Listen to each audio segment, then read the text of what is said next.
Kami dari kelompok 1 akan menjelaskan tentang genre, grammar, teks, dan konteks. Sebelum masuk ke materi, saya akan memperkenalkan para pematerinya terlebih dahulu. Saya sendiri Ika Rustiani, dan ada teman-teman saya, yaitu ada Bu Reni, Kang Iskandar, Hana Safira, Risa, dan Faruk. Untuk materi pertama akan dijelaskan oleh saya sendiri, yaitu tentang grammar. Grammar adalah sistem atau serangkaian aturan dalam bahasa. Grammar biasanya digunakan untuk menghindari kesalahpahaman akibat tidak jelasnya sebuah kalimat. Contohnya, I love. Harusnya kan si kalimat itu I love him, I love her, atau I love them. Nah, si kalimat yang tadi I love itu tidak jelas karena si objeknya tidak ada, atau love-nya itu ke siapa gitu. Kayak gitu. Terus ada 3 grammar. Untuk yang pertama itu ada grammar tradisional atau tata bahasa tradisional. Grammar tradisional ini adalah kumpulan aturan dan konsep preskriptif tentang struktur bahasa yang umum diajarkan di sekolah. Tata bahasa tradisional berfokus pada aturan untuk menghasilkan kalimat kalimat yang benar. Nah, dan si tata bahasa tradisional ini biasanya identik dengan part of speech atau seperti yang kita tahu itu pronoun, noun, adjective, adverb, yang seperti itu. Nah, untuk yang kedua itu ada grammar formal atau tata bahasa formal. Biasanya berkenaan dengan menggambarkan struktur kalimat individu. Nah, si tata bahasa formal ini memandang bahasa sebagai aturan yang mengizinkan atau melarang struktur kalimat tertentu. Contohnya, si go to school. Si itu sebagai subjek dan go-nya itu sebagai predikat, dan to school-nya itu sebagai adverb of place atau keterangan tempat, seperti itu. Nah, untuk yang ketiga itu ada functional grammar yang akan dijelaskan oleh Kang Iskandar. Assalamualaikum warahmatullahi wabarakatuh. Perkenalkan, nama saya Muhammad Iskandar Darmawan. Saya akan menjelaskan tentang fungsional grammar. Fungsional grammar memandang bahasa sebagai sumber untuk membuat makna. Grammar ini berusaha menjelaskan bahasa secara aktual dan berfokus pada teks dan konteks. Mereka khawatir tidak hanya dengan strukturnya, tapi juga dengan bagaimana struktur itu membangun makna. Fungsional grammar mulai dengan pertanyaan, bagaimana arti teks ini menyadari. Grammar tradisional dan formal akan menganalisis klausa kami sebelumnya sebagai berikut. Contohnya yaitu dalam bagian seperti time, partisipan aktornya yaitu tim menjadi partisipan sayer, atau feels menjadi proses material, told-nya proses verbal, like and arrow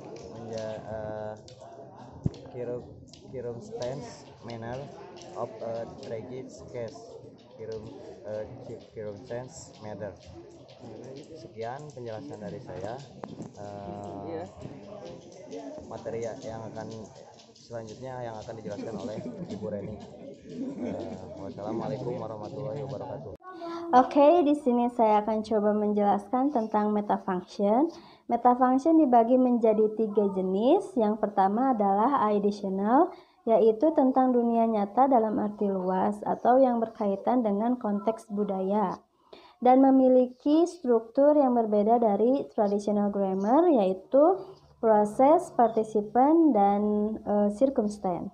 Yang kedua adalah interpersonal, yaitu tentang dunia sosial atau hubungan antara speaker dan listener, dan berkaitan dengan konteks situasi, dan memiliki struktur yaitu mood dan residu.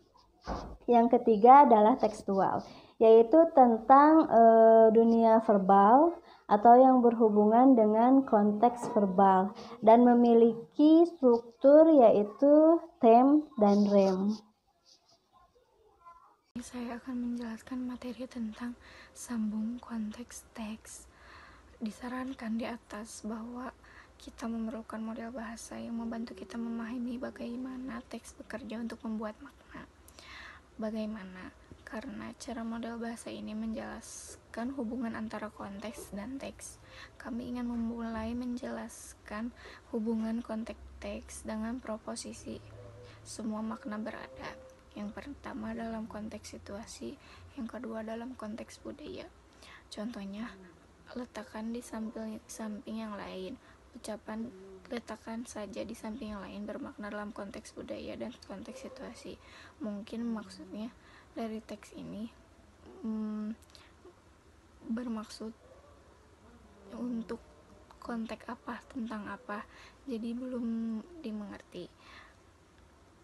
Yang konteks budaya menentukan apa yang bisa kita maksud melalui menjadi siapa kita, melakukan apa yang kita lakukan, mengatakan apa yang kita katakan. Ini berlaku untuk kita semua. Konteks situasi dapat ditentukan melalui penggunaan variabel register, yaitu bidang, jangka waktu, dan mode. Bidang mengacu pada yang sedang terjadi, termasuk 1. Fokus kegiatan, 2. Fokus objek, 3. Mempengaruhi, 4. Kontak, 5. Saluran komunikasi, 6. Bahasa digunakan sebagai mode tindakan atau refleksi. Reconstructing the context. Ketika kita banyak mendengar atau membaca suatu teks, kita dapat membangun kembali atau membuat kembali konteks dari situasi tersebut, karena ada sebuah sistematis hubungan antara konteks dan teks, susunan kata dari teks sekaligus. Terbagi menjadi 3 jenis, yaitu intentional meaning, interpersonal meaning, dan textual meaning. Yang pertama, intentional meaning adalah menjelaskan tentang fenomena, tentang benda hidup dan tak hidup, abstrak dan konkret, tentang kejadian ataupun seputar kejadian dan perbuatannya. Maksudnya di sini adalah merealisasikan dalam susunan kata melalui partisipan, proses, dan circumstances. Untuk contohnya, yang kedua yaitu interpersonal meaning adalah makna yang mengungkapkan seorang pembicara melalui sikap dan penilaian, atau merealisasikan dalam kata yang disebut dengan mood and modality. Berikut contohnya. Yang ketiga adalah textual meaning, adalah mengekspresikan hubungan bahasa terhadap bahasa lainnya yang termasuk ke dalam 2 lingkup verbal, yaitu apa yang telah dikatakan atau tertulis depan yang biasa kita sebut konteks, dan nonverbal yang biasa kita sebut konteks. Maksudnya adalah merealisasikan dengan pola tema dan koesi. Berikut contohnya. Textual meaning or texture adalah seperti gabungan pola yang sama pada 2 jenis bahan dari jenis yang sama. Maksudnya adalah hubungan antara konteks, makna, dan kata dapat dirangkum. Untuk contohnya bisa dilihat di gambar berikut.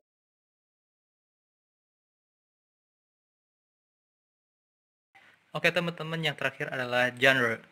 Genre adalah istilah yang biasanya digunakan untuk mengklasifikasikan jenis wacana yang tertulis maupun secara lisan. Biasanya diklasifikasikan berdasarkan bahasa, bentuk, tujuan, dan konteks. Dalam pembelajaran bahasa Inggris, genre adalah jenis teks baik itu lisan maupun tulisan yang memiliki ciri khas dan dapat dibedakan berdasarkan konten dan juga secara sosial budaya. Genre di sini sangat bervariasi. Antaranya adalah narrative text, recount text, descriptive, report, explanation, exposition, analysis, exposition oratory, procedure text, discussion, review, anecdote, spoof, and news item. Oke, cukup sekian penampilan dari kelompok kami. Mohon maaf bila terdapat banyak kekurangan karena kita juga masih dalam tahap pembelajaran, dan juga semoga pandemi ini cepat berakhir supaya kita bisa berkumpul kembali seperti sedia kala. Terima kasih. Wassalamualaikum warahmatullahi wabarakatuh.